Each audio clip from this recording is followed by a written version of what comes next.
Hi guys, I've got a quick security tip for you, especially if you're an iPhone iOS 15 user. Do not send an iPhone photo over text or social media without turning these things off. Did you know your iPhone stores metadata about you? That is, if you share a picture with someone, that person knows where the picture was taken, the type of phone you used, as well as the date and time, which is a big security risk. For example, my friend sent me a picture over iMessage.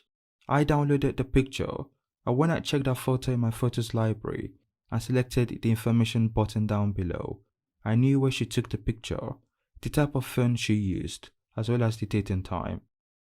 You can change the location as well as date and time by selecting Adjust in the date and time area and select your preferred date and time.